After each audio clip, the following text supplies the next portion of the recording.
Selamat datang di channel Ye Chen Ping Mania. Terima kasih kepada Tuan Rahim Awang dan Tuan Moh Ridwan yang sudah berlangganan di channel Ye Chen Ping Mania. Semoga dilancarkan rezekinya dan diberikan umur panjang yang penuh keberkahan. Terima kasih kepada semuanya yang sudah like dan subscribe. Semoga selalu diberikan kesehatan dan kesuksesan. Penguasa Istana Naga Langit bab 4914 sampai bab 4916. Tak lama kemudian, sebuah cahaya muncul di depan mata mereka, dan Chen Ping sangat gembira.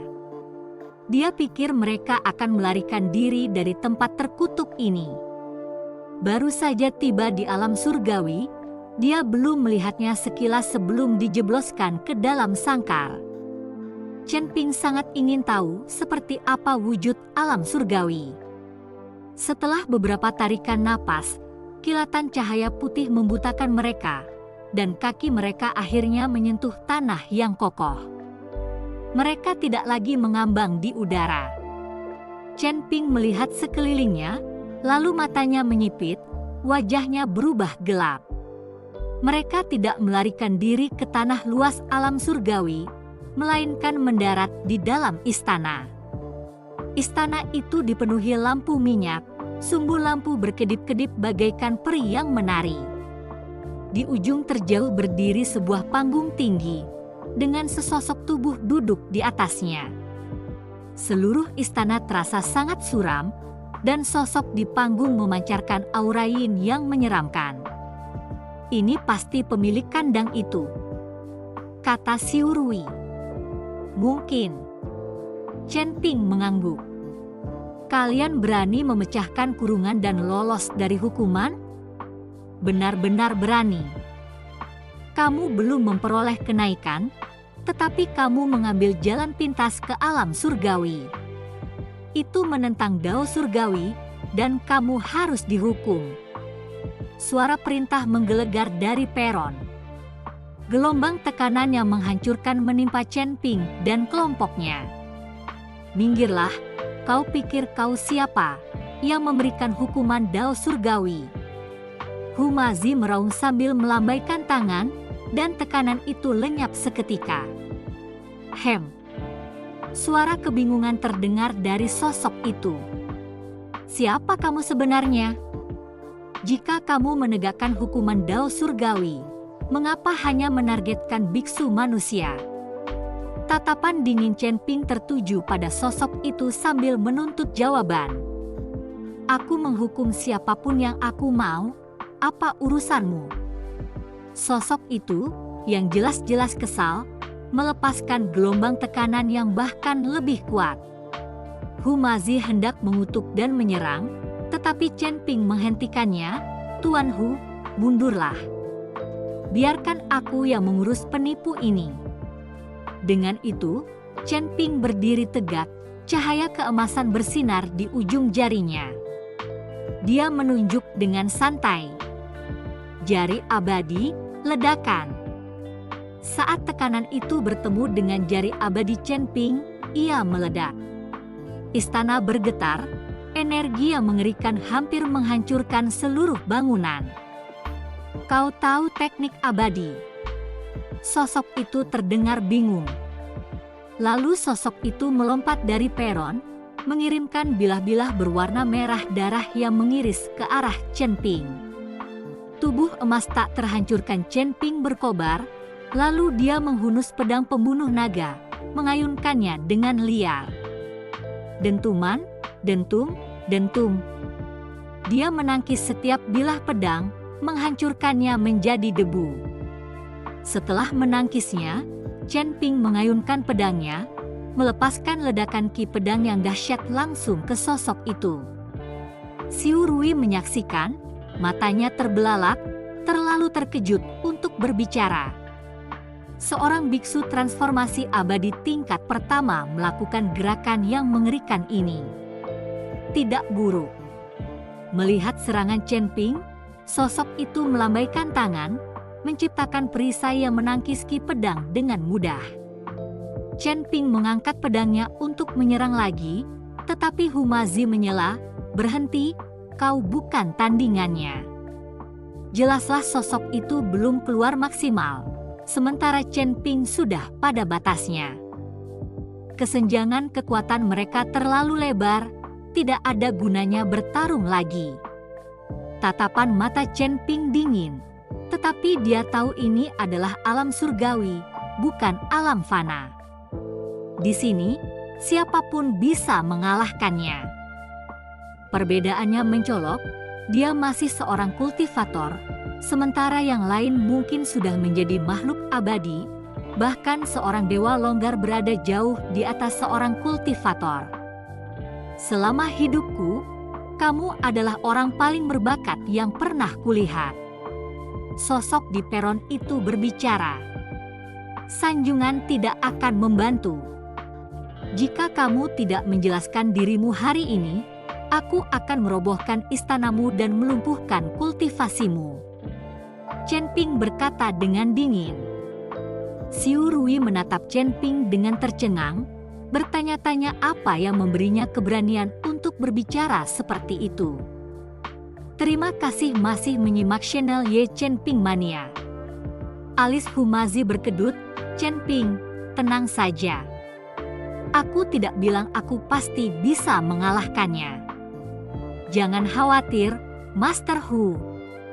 Aku punya teman di alam surgawi, banyak sekali." Chen Ping berkata dengan santai. Entah sosok di peron itu terguncang oleh keberanian Chen Ping atau sesuatu yang lain, mereka tetap diam, seolah sedang memikirkan sesuatu. Lalu sosok itu perlahan turun dari peron. Saat mereka mendekat, kelompok itu melihat seseorang berpakaian jubah hitam pekat, memakai topeng yang hanya memperlihatkan matanya. Chen Ping memutar matanya dalam hati. Pelajaran yang bisa dipetik, siapapun yang menyembunyikan wajahnya di balik topeng biasanya tidak baik.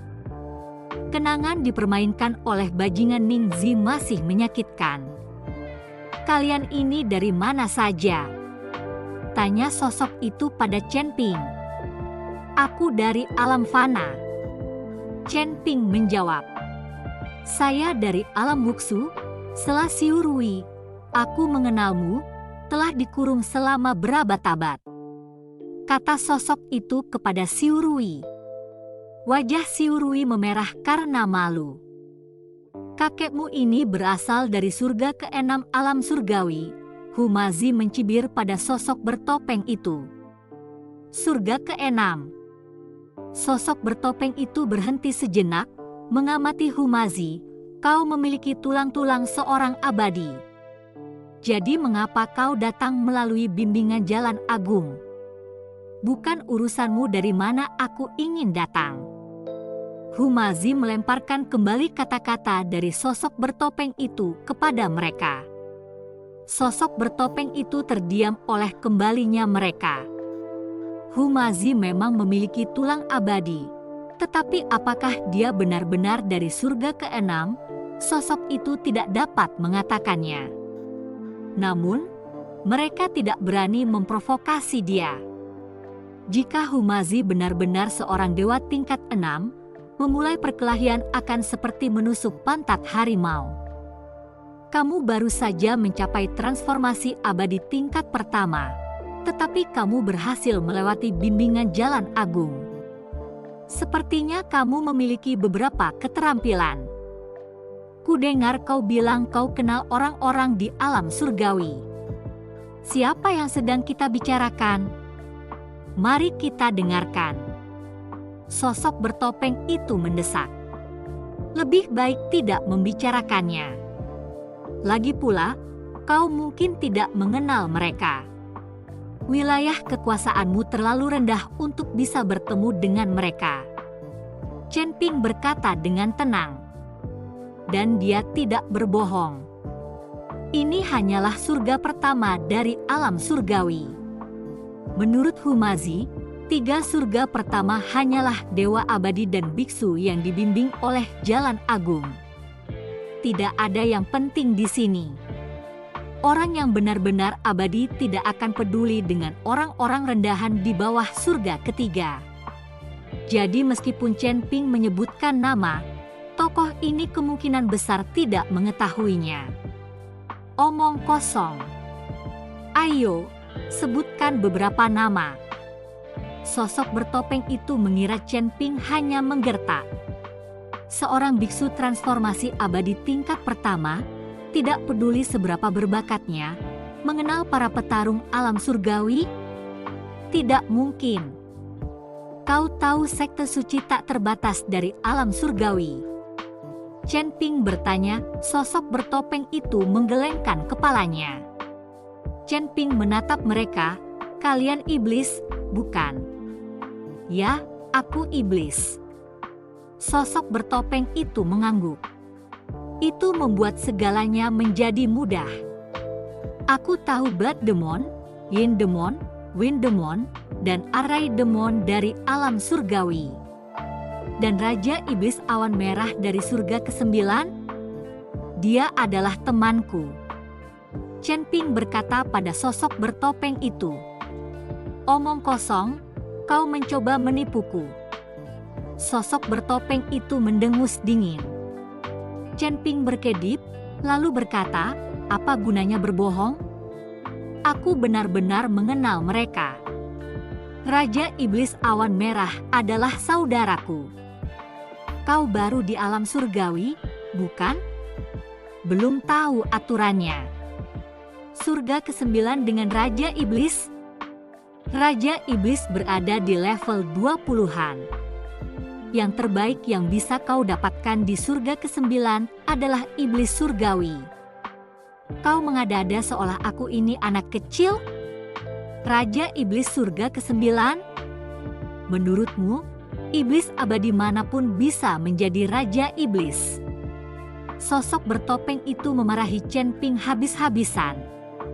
Apa? Chen Ping terkejut, lalu mengirimkan kesadarannya ke dalam Raja Iblis Awan Merah. Senior, ada apa? Apa-apa? Raja Iblis Awan Merah berpura-pura bodoh. Saya bertanya, apa wilayah kekuasaanmu? Apakah orang itu benar? Chen Ping menuntut jawaban. Terima kasih masih menyimak channel Ye Chen Ping Mania. Aku berada di surga ke-9 alam surgawi, di peringkat iblis surgawi. Raja Iblis Awan Merah, ini hanyalah nama panggilan yang kupakai untuk bertahan hidup. Aku tidak pernah mengatakan bahwa aku berada di alam Raja Iblis. Kau sendiri yang berasumsi, jangan panggil aku penipu, kata Raja Iblis Awan Merah dengan sedikit malu. Tidak, tidak. Heavenly Demon sudah sangat mengesankan. Chen Ping bergegas berkata. Tidak heran kalau Raja Iblis Awan Merah mengelak pertanyaan tentang kerajaannya tadi, bahkan sampai kesal. Dia khawatir gertakannya akan terungkap. Tetapi bahkan pada tingkat iblis surgawi, di tempat seperti alam fana, itu seperti menguasai langit dan bumi. Jadi, Red Cloud Demon Lord hanyalah sebuah gelar.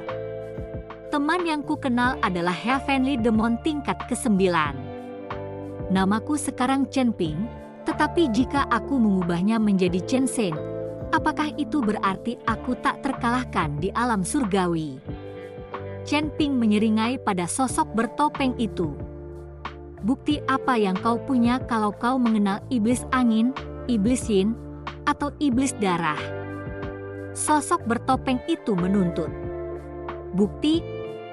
Chen Ping mencibir, lalu mengayunkan tinjunya ke platform di belakang sosok itu. Tinju cahaya suci, ledakan. Dengan suara gemuruh yang memekakkan telinga, panggung di dalam istana hancur menjadi debu. Lalu Chen Ping melambaikan tangannya, dan gelombang aura pembunuhan berpola dao mengalir keluar darinya. Merasakan aura pembunuhan dari Chen Ping, sosok bertopeng itu tercengang.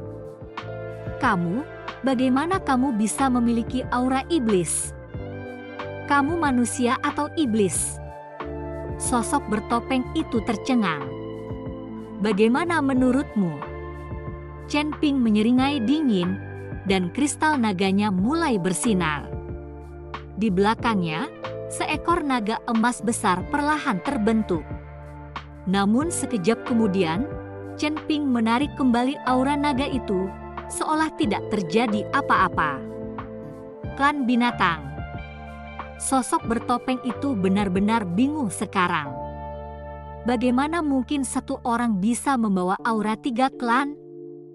Klan mana yang kamu ikuti? Sosok bertopeng itu menginterogasi Chen Ping. Anda ingin tahu saya, dan itulah saya. Jadi, jika Anda hanya mengurung manusia di sini, Anda salah orang. Chen Ping terkekeh. Baru sekarang sosok bertopeng itu menyadari betapa hebatnya Chen Ping. Lupakan kekuatannya, fakta bahwa ia membawa aura 3 klan bukanlah sesuatu yang bisa dilakukan sembarang orang.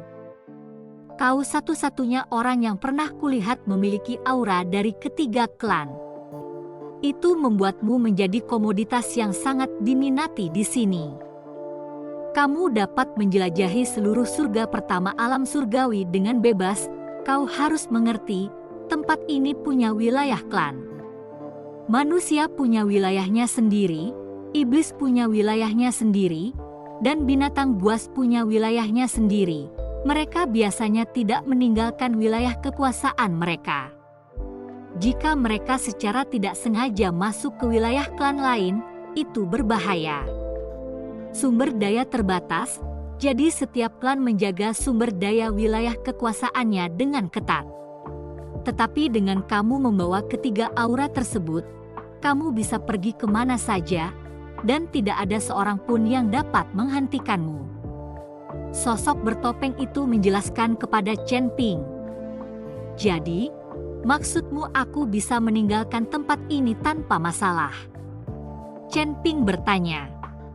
Tentu saja, kau bisa jadi salah satu dari kami para iblis, jadi aku tidak punya alasan untuk menahanmu. Sosok bertopeng itu mengangguk. Kalau begitu katakan padaku, mengapa engkau mengurung para kultivator manusia tetapi membiarkan para setan dan binatang buas pergi? Chen Ping bertanya, penasaran. Ini adalah wilayah iblis.